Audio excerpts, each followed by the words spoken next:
Oh look, how to conquer atheism in 8 minutes. Well, let's dive in and see if I come out as an atheist still.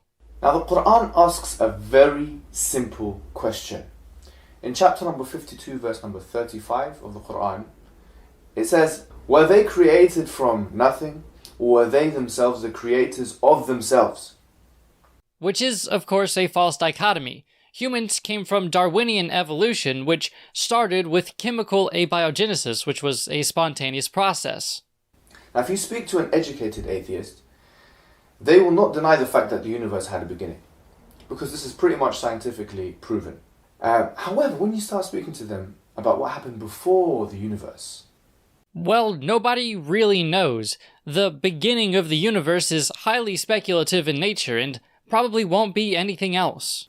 this is when you get an unsure answer. They'll say, "We don't know." And that's bad. Why? Again, the beginning of the universe is highly speculative in nature, and we may not even be able to know exactly how or why the universe began. But there was no such thing as before the universe, because the universe holds space and time, and there's no such thing as before time existed. But just because we don't know this one thing about the world around us does not mean that there is a God. And this is the first point of contention. If they don't know, then why do they call themselves atheists? Because we don't believe in a God. Since that word means without God. And agnostic, which is a better word, means without knowledge, because it comes from the two Greek words, meaning without, and gnostos, meaning knowledge, meaning without knowledge. Look, etymology does not determine the definition of a word. Language does not follow a strict set of logical rules, but instead is governed by popular usage. And just because we don't know this one thing about the universe does not mean that we don't know whether or not there is a God. But most importantly, you don't understand the real definition of the term atheist. Atheists aren't people who say there absolutely is no God, but instead atheists are people who don't say that there is a God. So in that sense, you can have a Gnostic atheist as well as an agnostic atheist. For example, I accept the possibility of there being a deistic God, but I am not convinced that there is one, nor that there is any other God, so I am an agnostic atheist. Moving on now. If you really want to stop an atheist in his tracks, all you really require is one deductive argument. Now, the argument goes like this. That everything, number one, everything that begins to exist has a cause. Well, how do we know that? Seriously, it may seem obvious because that's how we experience things as we know it, but what actual proof do we have that that is the case? Let me say that one more time. Everything that begins to exist has a cause. Oh, I get it now. He said it twice. Now I believe it. Okay. And number two, that the universe began to exist, as we've just mentioned. Again, how do we know that? The early stages of the universe is only speculation, and there are many different ideas as to how or whether or not the universe actually began. 3 logically follows, which is the universe therefore has a cause. Okay, sure, you've proven the existence of quantum fluctuations, but what does this have to do with God? Now, the question is, what kind of cause is this? Because if we say that that cause had a cause, and that cause had a cause, and that cause had a cause, and we go regressively infinitely backward, then we would have an infinitely regressive line. And why is that impossible? Because, again, it may seem obvious, but how do we really know? Especially in regards to something as speculative as the origin of the universe. Thus, it's completely appropriate and completely necessary for that cause to be uncaused. Well, what makes you think that? Even if an infinite regression is impossible, why can't we have a finite regression? Why can't the cause of the universe have a cause that has a cause that has a cause that has a cause that is itself uncaused? Just because an infinite regression is impossible doesn't mean that all regressions are impossible. To have no beginning and to have the knowledge and creative capacity to change the situation? No, not really, actually. Because from the beginning of the universe, everything from there seems to be a spontaneous process. All that was needed to form the universe as we know it today was for the initial singularity to expand, which was probably caused by quantum fluctuations. So, the only way an atheist can really destroy this argument is by destroying one of the two premises. But we really don't have to if your premises aren't actually proven in the first place. This all just seems like philosophical speculation. One, which is that that everything that begins to exist has a cause. They can try and prove that, but then have to show why and how things don't come into existence, popping into existence on a day-to-day basis. They won't be able to show you this scientifically or empirically. What makes you think that? What makes you think that this doesn't happen at, say, the quantum level, which the beginning of the universe would have been at a quantum level? Another argument that you can bring forward to the atheist is what's referred to commonly as the fine-tuning argument.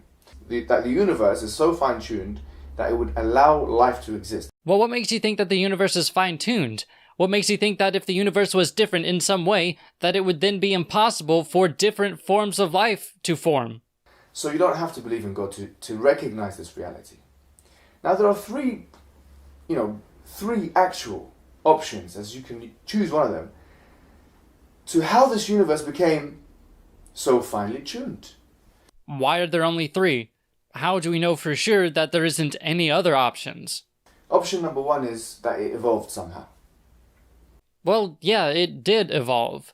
Once the universe started expanding, particles grouped together to form atoms. Atoms grouped together in large amounts to form stars, which then started stellar nucleosynthesis to form all of the heavier elements that we see. So once the singularity started to expand, the formation of the universe was a spontaneous process governed by the fundamental laws of the universe.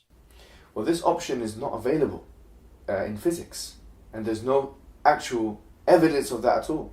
And no serious physicist has ever made such a proposition. Thus, it's unscientific. Thus, you cannot say that. Wow. Everything that you just said was entirely wrong. You do know that physical cosmology is a branch of science, don't you? Option number two is that the universe is like this because it's a random generation, it's a chance factor. And this is what lots of atheists actually do say.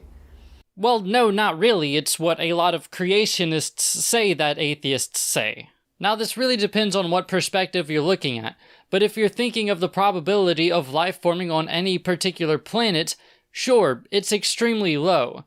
But there are billions of planets within each galaxy, and there are billions of galaxies within the universe. So just because of the sheer amount of planets, it's extremely likely that there are a few planets that did form life.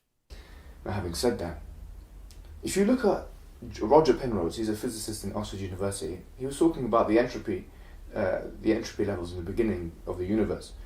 And he says that the possibility of the entropy level being the way it is in the beginning of the universe is, and he says, 10 to the power of 10 times 123. And that's a big number. Okay, sure, big number. But how does this even make sense? How was it even possible for there to be a different amount of entropy in the beginning of the universe? But even if everything that you're saying is true, that doesn't make it impossible. You're saying that it's extremely unlikely, therefore it didn't happen. That's just one calculation for one of the components of the universe in the beginning of the early stages of the universe. Now, having said that, you should know through just this evidence that saying it's a chance factor that the universe came into being is a ridiculous option that shouldn't even be uttered. There's a very small chance. Therefore, it's absolutely impossible. Now, I don't really like using this argument, but what makes you think that we are the only universe in existence? What makes you think that there aren't other universes that have different physics? Because if there are other universes, especially if there's infinite universes, then it's extremely possible that something improbable could happen in one of them. The third option is that there was a designer, there was a creator, there was an inventor. This makes more sense, doesn't it? Well, to some, but the thing is, we don't have any indication that there is such a being. In fact, we have just the opposite. We have every indication that the universe and everything in it was formed in a spontaneous process. Okay, if you don't want to admit it now, it doesn't matter. If you don't want to admit it, it doesn't matter. It's okay if you don't admit it. I mean, you know that what I'm saying is true, because of course it is, but you don't have to admit it. I just want to say something to you guys. To the atheists. Seriously. This is what I want to say. That you don't even need to logically follow these arguments that I'm putting forward to you. These arguments make sense, they're logically grounded, but you don't need to follow them. Because it's actually a natural predisposition to believe in God. No, not really. People aren't born believing in God, but people are susceptible to accepting such ideas. That doesn't mean that God actually does exist. That says more about us and our psychology than it does about the world around us. Because, I mean, we have a predisposition to think that there are monsters in the darkness, even when we absolutely know that there is none. People aren't born believing in the supernatural. That is something that you have to be taught. And children who are not taught that from a young age don't grow up to believe in it.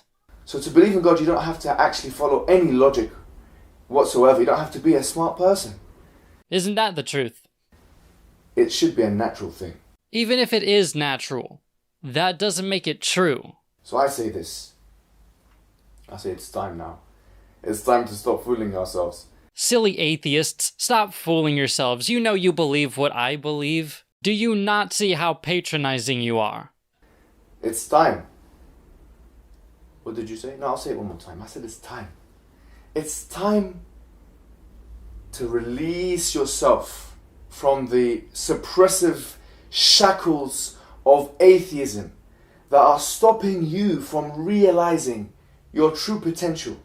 What does that even mean? What potential do I have that I can't do if I lack a belief in a God? Because as far as I'm concerned, and as far as I can see, the only potential that anybody has is what's possible in the physical world.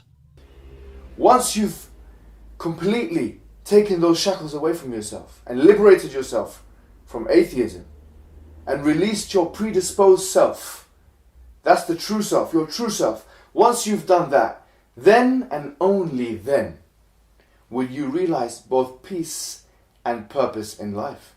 What makes you think that I can't have peace or have any sort of purpose without believing in a God?